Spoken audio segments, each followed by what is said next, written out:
Hi guys, welcome to Durga Vignesh vlogs. எல்லாரும் எப்படி இருக்கீங்க? ஹோப் எல்லாரும் நல்லா இருக்கீங்கன்னு நம்புகிறேன்.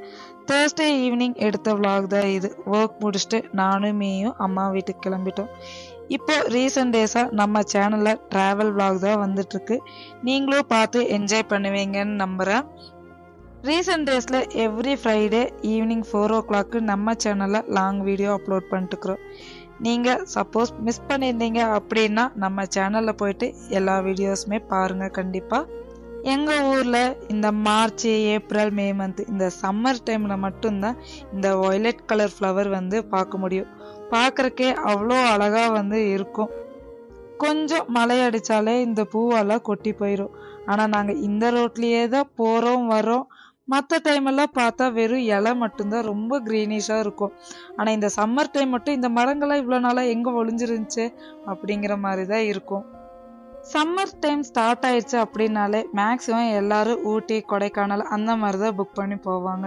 ஏன்னா அங்கே தான் கொஞ்சம் சில்னஸ் நல்லா இருக்கும் அப்படின்னு. ஆனால் இப்போல்லாம் ஊட்டியே அவ்வளோ ஒரு ஹீட்டாக இருக்குது. கிளைமேட் எல்லாமே சேஞ்ச் ஆயிடுச்சு. மழை அடிக்க வேண்டிய டைமில் வெயில் அடிக்க வேண்டிய டைமில் மழையும் அடிக்குது. இந்த மார்ச், ஏப்ரல் அப்படின்னாலே மேக்ஸிமம் ஃபுல்லாக வெயிலாக தான் இருக்கும். ஆனால் இப்போது ஒரு வாரம் வெயில் அடிச்சது அப்படின்னா அதுக்கப்புறம் மழை அடிக்க ஆரம்பிச்சிருது.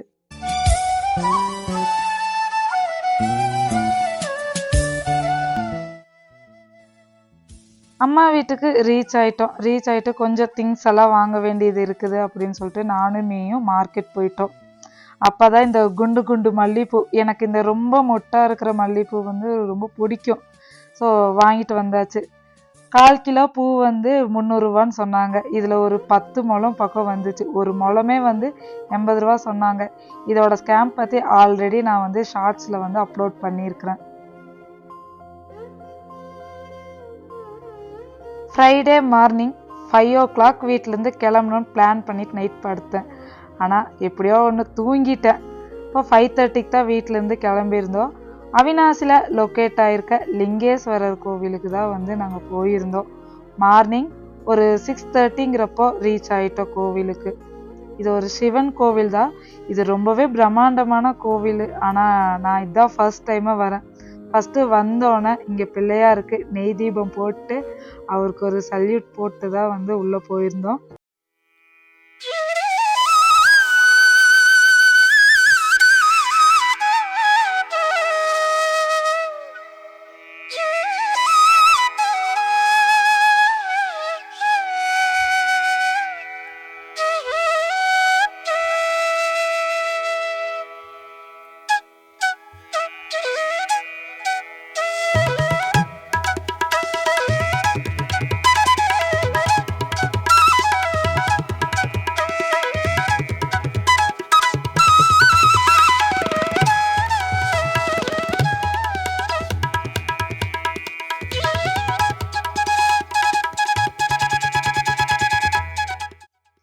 ஏர்லி மார்னிங் வந்தனால தான் என்னமோ தெரில, இந்த லிங்கேஸ்வரர் கோவிலோட கோபுரம் அவ்வளோ அழகாக பார்க்க முடிஞ்சுது.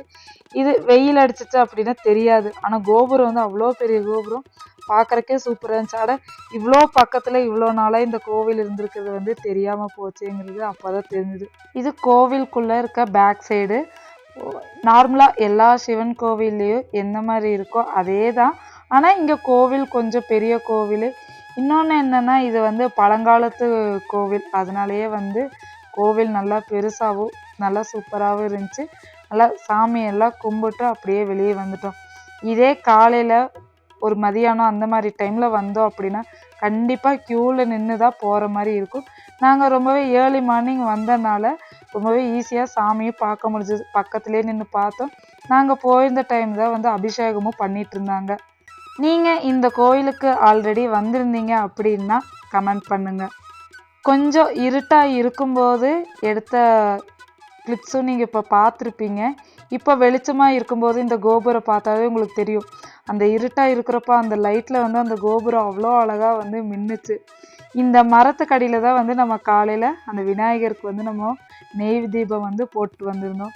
எல்லாம் வெளிச்சம் வந்தோன்னே அப்படியே வேறு மாதிரி இருந்துச்சு. கொஞ்சம் நேரம் நின்று கோவிலெல்லாம் சுற்றி பார்த்துட்டு ஃபோட்டோஸு வீடியோஸ் எல்லாம் எடுத்துகிட்டு நாங்கள் அப்படியே 6:30 போல் கிளம்பிட்டோம். இந்த கோவில் உள்ளுக்குள்ளேயே ரொம்ப பெரிய கோவிலாக இருக்குது. கண்டிப்பாக 1 மணி நேரமாவது ரிலாக்ஸாக வந்து இருந்து பார்க்குற மாதிரி தான் வரணும். எங்களுக்கு வந்து டைம் இல்லை, இங்கேருந்து நேராக ஊருக்கு போயிட்டு ஒர்க் போகணுங்கிறதுனால மடமடன் சாமி கும்பிட்டு நாங்கள் அப்படியே கிளம்பிட்டோம் நானும் மீயும்.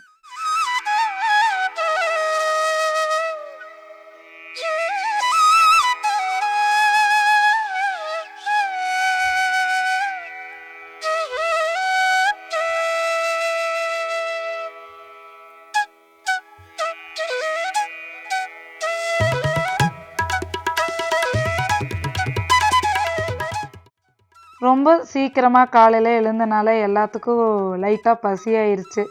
தங்கச்சியும் தம்பியும் டீ குடிச்சிட்டு ஒருத்தர் பிஸ்கெட் ஒருத்தர் வடை சாப்பிட்டாங்க. எனக்கும் ஒரு மாதிரி டெம்ட் ஆச்சுன்னு நான் வந்து வடை வாங்கி சாப்பிட்ருந்தேன். நீயும் வடை வாங்கிக்கோங்க அப்படின்னதுக்கு நான் இன்னைக்கு சாப்பிட மாட்டேன், திடீர்னு பாஸ்டிங்குன்னு சொல்லிட்டாரு. பகீர்னு ஆயிடுச்சு.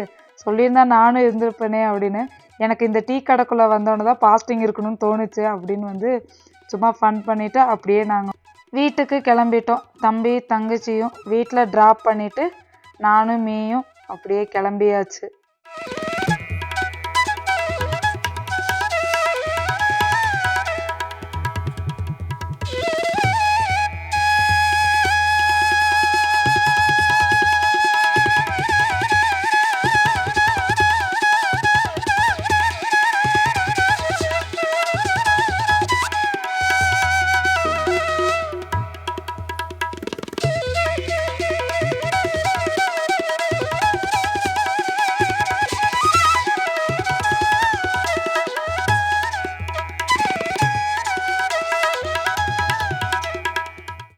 இப்போ இந்த கிளைமேட் வந்து கொஞ்சம் நல்லா வெளிச்சமாக இருக்குது.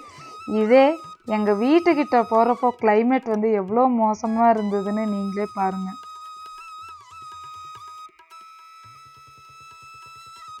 இதோட இந்த vlog-ஐ நான் முடிச்சுக்கிறேன்.